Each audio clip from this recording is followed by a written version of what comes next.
Eldin жүрөгүнө, адамдардын жүрөгүнө кирүүдүн оңой жолу ушул.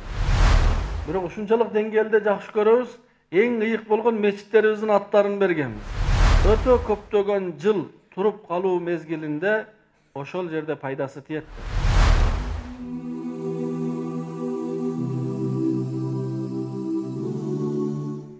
Пайгамбарыбыз саллаллаху алейхи ва салламдын айланасына Аллах таалам үммөттүн эң асылдарын, үммөттүн эң каймагын, сахабаларды чогултуп берген эле.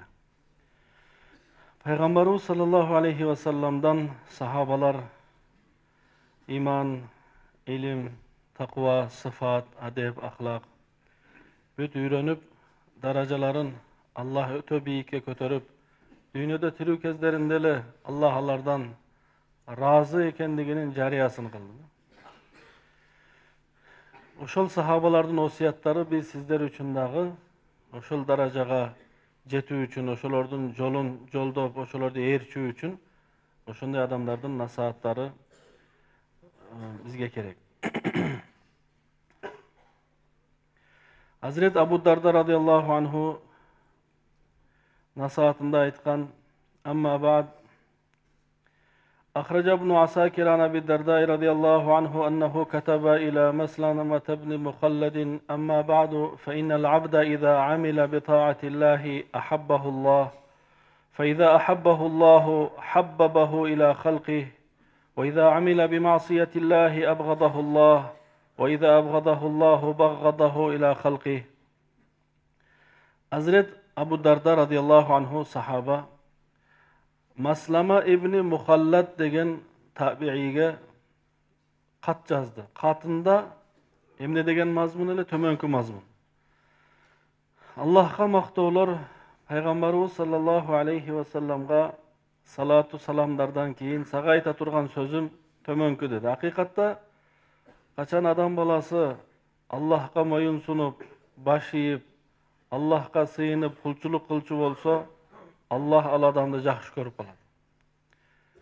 Качан Аллах Таала бир адамды жакшы көрсө, бардык махлукка Аллах Тааланы жакшы көрсөтүп коет. Ал эми качан Аллах Тааланын өкүмүн бузуп, күнөө жасоочу болсо бир инсан, Аллах Таала ал адамды жаман көрө баштайт. Наразы болот, ал адамдан жек көрөт. Аллах бир адамды жек көрсө, элдин жүрөгүнө дагы, адамдардын жүрөгүнө дагы ушул нерсени салып коет. Өзү адамдын сыфаты эл эмне дейт деп жашайт го бардык элечи. Элдин жүрөгүнө, адамдардын жүрөгүнө кирүүдүн оңой жолу ушул. Аллахка итаат кылууда. Аллахка баш ийүүдө, Аллахка жагынса, Аллахты разы кылса, Аллах баарын разы кылат. Аллахтын сүйкүмдүүсү болсо, Аллах бардык адамдарга жүрөгүнө мухаббатыңызды салып коет. Мисалы бардыгыбыз сахабаларды жакшы көрөбүз. Биз аларды көргөн жокпуз, сүрөтүндө көргөн жокпуз. Бирок ушунчалык деңгээлде жакшы көрөбүз, эң ыйык болгон мечиттерибиздин аттарын бергенбиз. Эң жакшы көргөн балдарыбыздын аттарын бергенбиз. Hazreti Omar, Hazreti Abu Bakr, Hazreti Usman, Hazreti Ali radıyallahu anh'ın аттары. Себеби алар Аллахты разы кылып, Аллах аларды жакшы көргөндүктөн биздин жүрөктөрүбүзгө салып койду да. Баарыбыз жакшы көрөбүз. Атын укканда радıyallahu anhu деп айтабыз. Тескерисинче Аллах кечирсин. Дүйнөдө адамдын корккон нерсесинен бири уят болбойун. Элдин алдында уят болбойун деген нерседен аябай коркот да. Аллах Таалага жек көрүнгөн инсан, Аллахтын өкүмүн бузган инсан, Аллах Таала ал адамды бардык адамдарга жек көрсөтүп коет. Эң чоң эле үлгү Фираун Аллахтын өкүмүн бузду. Абу Жахыл Аллахтын өкүмүн бузду. Бир дагы бир имараттын, жөнөкөй имараттын аты дагы же Абу Жахыл же Фираун эмес. Бир мусулманга айтса, ит алып турсыз, ошол иттин атын Фираун деп коёюн десе, макул болбойт. Коюн эле жөн эле ат коёюнчу депчи. Адамга эмес, баласына эмес, итине дагы ошол атты ыраа көрбөйт. Эмнеге? Аллах жек көргөндөн soň баарыбыздын жүрөгүбүзгө салып койгон.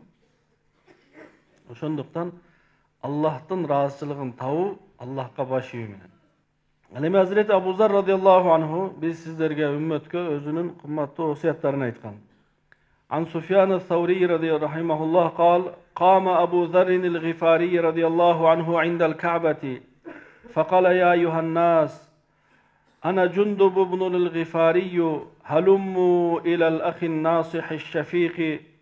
فاكتنفه الناس قال أرأيتم لو أن أحدكم أراد سفرا أليس يتخذ من الزاد ما يصلحه ويبلغه قالوا بلى قال فسفر طريق القيامة أبعد ما تريدون فخذوا منه ما يصلحكم قالوا وما يصلحنا قال حجوا حجة لعظام الأمور صوموا يوما شديدا حره لطول النشور صلوا ركعتين في سواد الليل لوحشة القبور كلمة خير تقولها أو كلمة سوء تسكت عنه لوقوف يوم عظيم تصدق بمالك لعلك تنجو من عسيرها اجعل الدنيا مجلسين مجلسا في طلب الآخرة ومجلسا في طلب الحلال والثالث يضرك ولا ينفعك ولا تريده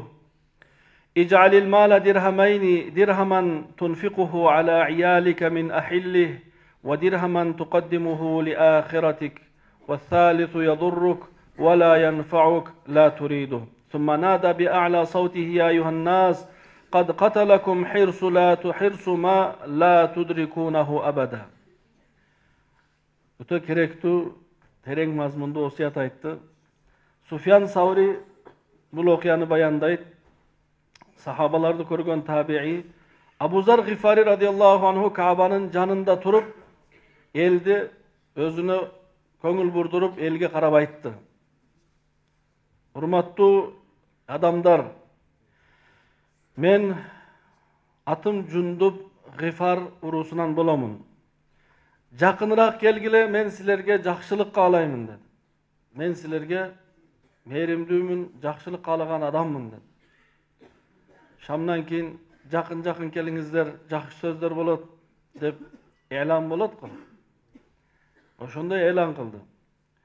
El aylanasına çoğulup geldi. Ala arasında sahabalar, tabiinler. Anan aytты, sizlerдің oyuңar kanday bir adam alыс saparga attangan bolsa, oşol jetet bara turgan közdөгөн жерине жетчүдөй жол азык алып алабы же албайбы dedi. Elder aytты, albatta жол азык, тамак аш, кийим кече, каражат алып алып, анан сапарга чыгат. Hazreti Abu Zar Gifari radıyallahu anhu aytты, men sizlerge aytayın, kıyamattın saparı ötölü alыс dedi. Bul düýnödön beyişke çeyin aralıktagı sapar ayabay alыс, oşonduktan özüňörgö жол азыk, ушундай жол азык чогулткула saparıňar baysalдуу bolup, saparıňar жеңил bolup, jakşı ötçüdey dedi. Sahabalar jana janındagy çogulgan musulmandar surady. Siz aytyp beriňizçi, biz emnelerdi jol azık kılıp çogulsak, oşol ahiret saparыбыз жеңил bolot degende aytdı, ajılık kılgıla mümkünçülüğüňer bolsa dedi. Ajılık kıluu ahiret saparının çoň kıyınçılıklarının жеңил boluusuna paydası diýet dedi. Ekincisi, künnün ısık kezinde oroza karmagıla. Kün ısık kezde oroza karmo, kıyamattın ötö köptögön jıl turup kaluu mezgilinde oşol jerde paydası tiýet dedi. Karangı keçelerde tündörü turup 2 reket namaz okugula, mürzödögü jalgızdыкta silerdiň köngülüňördi köterүүçü bolup, janıňarda şerik bolat dedi. Jana til menen jakşılık dile aytkyla. Jakşı sözüňer bar bolsa albatta. Al emi jakşı sözüňer jok bolsa, anda ün çykpay turganyňarda jakşılık bolat. Birok jaman söz aytpagıla dedi.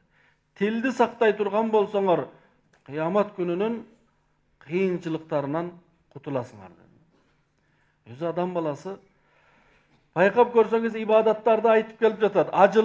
Ajılıkka barganda adam balası karajat da kılad, akça da işletet.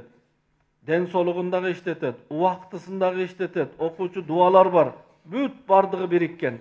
Дене менен, убакыт менен, каражат менен, тил менен жасалуучу ибадат бул ажылык. Эми аны кыла албасаң андан жеңилиреги. Жалаң гана дене менен кылуучу ибадат, орозо. Жебейсиң, ичпейсиң, бирок күн ысык чыдайсың. Андан кийингиси орозо эми таң аткандан күн батканга чейин намаз. 2 рекет намазга ашып кетсе 5 мүнөт кетер. Орозо кармай албасаң анда түндө туруп тахажжуд намаздарды оку. Ага вакыт кетет, дене менен жасалат. Эми аны да кыла албасаң, жок дегенде ушу тилди сакта деди. Кантип сактайт? Керексиз, пайдасыз сөз сүйлөбөй. Жакшы сөз, бирөөдү жакшы жолго үгүттөп кое турган сөз, бирөөдүн көңүлүнө жага турган сөз, жакшы сөздөр, кесибиңизге тиешелүү сөздөр албетте пайдалуу. Бирок бир сөз бар, пайдасы жок. Же зыяны бар тескерисинче. Бирөөдүн артынан гыйбат, ушак айтуу, жала жабуу, сөз ташуу, калп айтуу бүт тил менен болот. Тилин сактаган адам кыямат күнүнүн кыйынчылыктарынан саккалат деди. Бирок эң кыйыны ошол да. Ажылыкка барып келүү бүгүн оңой эле болуп калган. Бар эле мен барам. Ажылыкка барып келип оңой. Орозо кармаганда оңой. Тахажжудка дагы түнүзүн уктай берип, уйку келбей калат, туруп 2 рекет намаз окуйт. Бирок тил сакташ кыйын. Айтпайын десе кытышат да. Сүйлөбөй коеюн десе болбойт.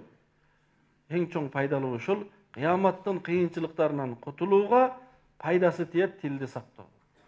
Ошондуктан тилиңерди сактагыла деди. Жакшы сөз болсо айтыңыз, жаман сөз болсо айтпаңыз.